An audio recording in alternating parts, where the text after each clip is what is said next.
Good morning, my name is Georgie Newbery and I run Common Farm Flowers between fashionable Bruton and up-and-coming Wincanton in Somerset in England. And this morning I thought I'd take you through a little of what goes into making a huge piece like this, which is in fact going to be laid flat for in memoriam tomorrow. It's got 100+ stems in it and is sometimes people find very big bouquets difficult to make, and so I'll take you through some of the things that we do for that, but also a little bit of my philosophy of why and how to make flowers like this. This isn't just a miniature garden, it's a miniature herbaceous border. And so I'm going to show you a little bit about how we do that, and I hope you enjoy it. So here we go.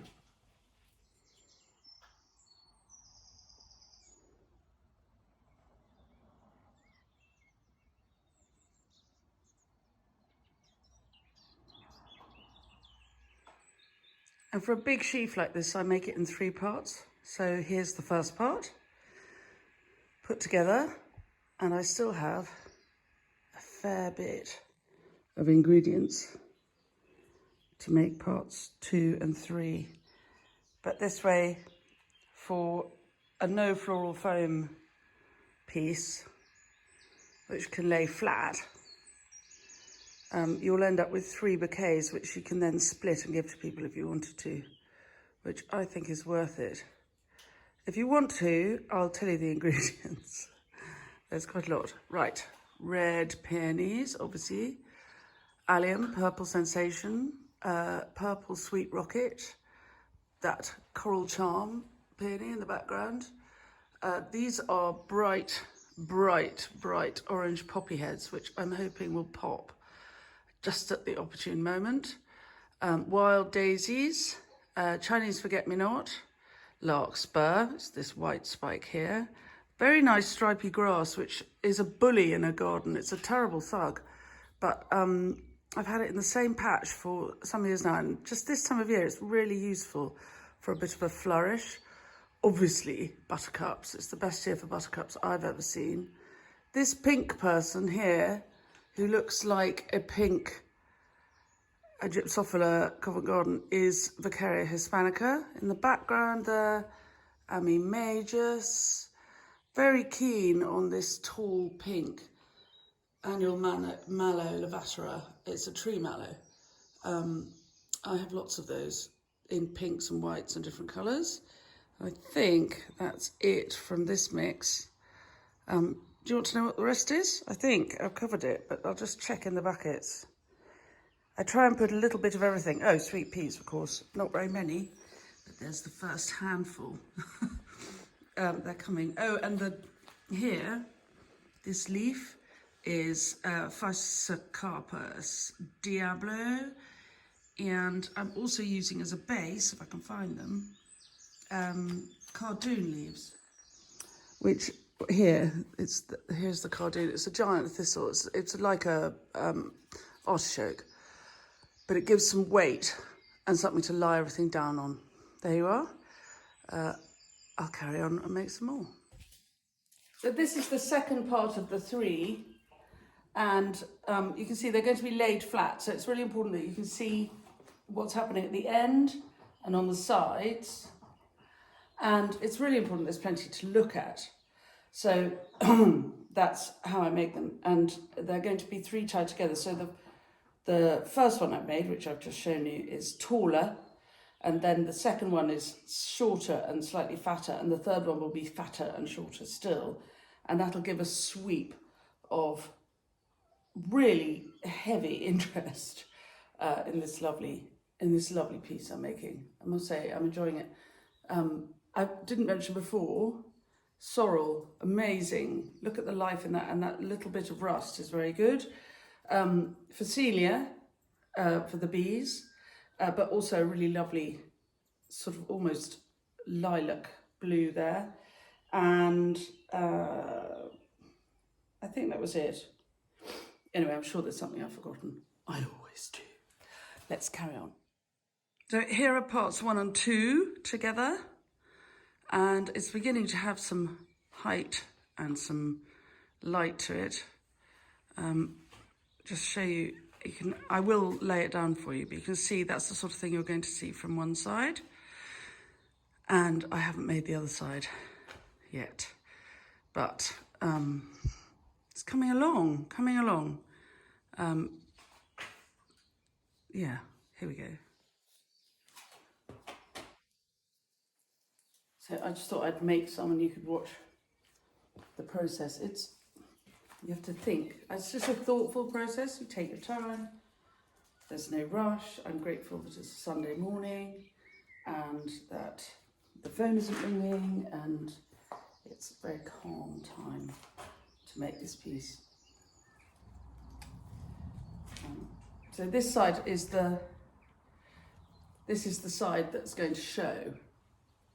So I'm keeping this lively, and this is more bunched together because it'll be tied into the other two pieces.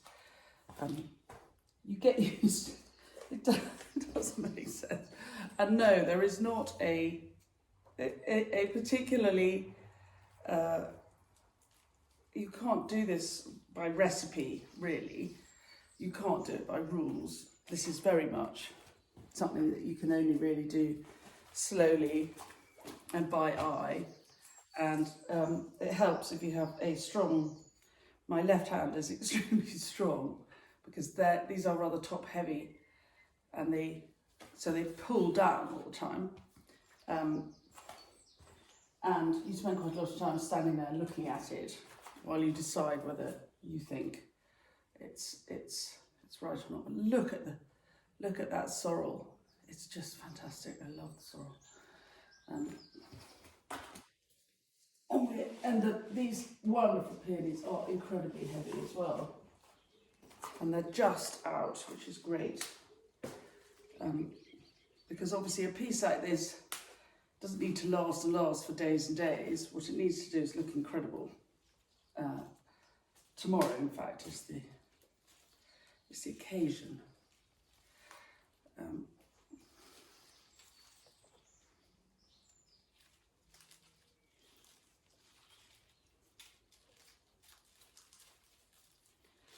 I do tend to toss it around from hand to hand just so I can, and I hold it tight to make sure it's strong. It's not going anywhere.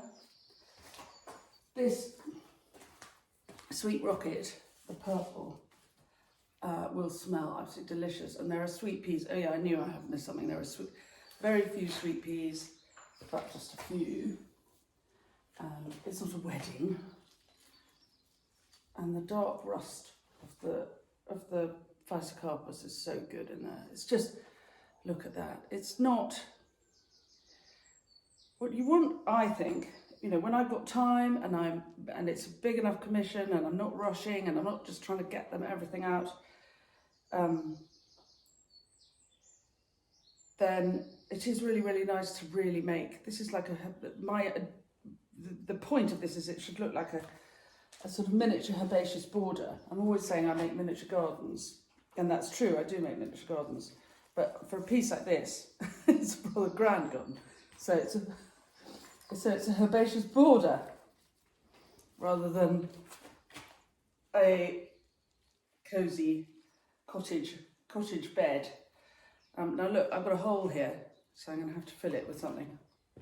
Luckily, I have another coral charm, and we'll just slip her through there. Sew her in, and she can pop. Nearly done.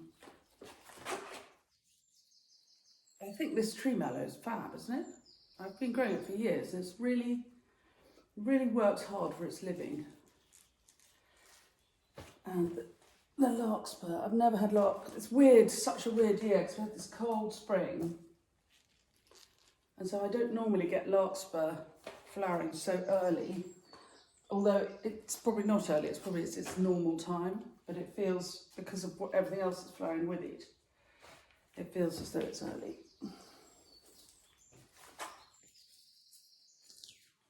very, very important that all the stems are clean. Anyone who's been on any of my workshops will know the clean stem is extremely important. I get quite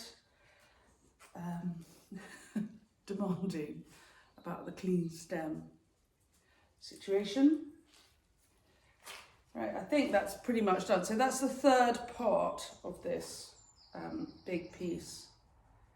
I'm just examining, right, and we're going to collar it now with rosemary so that the whole of the piece, when it's laid flat, the neck of the flowers are collared with rosemary. Very important. So here are the 3 bouquets together. It's quite something, isn't it? I'm going to now tie them together, and I know most people would lay it flat to tie them, but long experience teaches me that if I do that, they sort of separate and you can't tie the neck quite so tightly.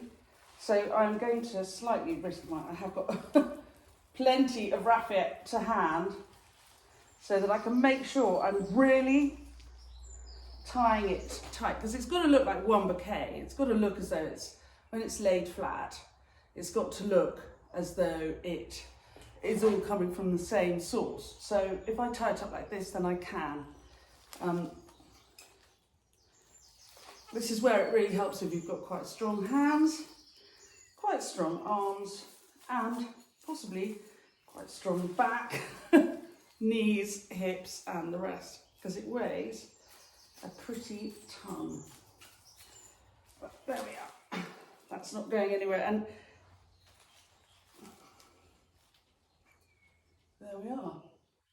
Quite like that. Quite like it. And you can tell there's the back, because it's sort of flattish.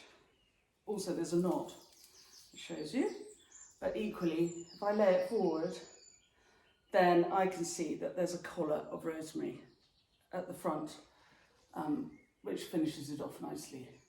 So I'm going to turn you off for a second, move everything around, and I'll show you what it looks like on the surface. So there you go. I dare say it myself. I think that's really very beautiful. And it's just a mass of golden flowers. It really is a herbaceous border in a great big enormous bunch. And I hope it really fits the bill. It's going to travel aquapacked and in a bucket.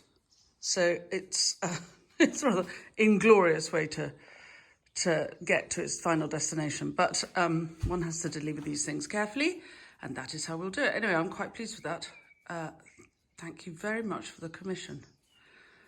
Now, loads of tea cake having a scratch. Right, time to aquapack it. Well, I hope you've enjoyed that session and found some interest in it. I must say, it is a great compliment to be invited to make work like this. And so it is the work I probably take most seriously. And I'm quite glad that it's Sunday morning and everybody else is asleep. So I got up at 6 o'clock so that I could have peace and quiet to make it. And I have to say, this is the sort of work that I really, really love to do. I'd like to do one of these a day and nothing else, but I'm not sure I'd make enough of a living. Anyway, if you've enjoyed this session, please subscribe to the channel and press the bell icon so that you'll be notified when we have more little clips coming up. And I'll see you very soon. Thank you very much. Bye-bye.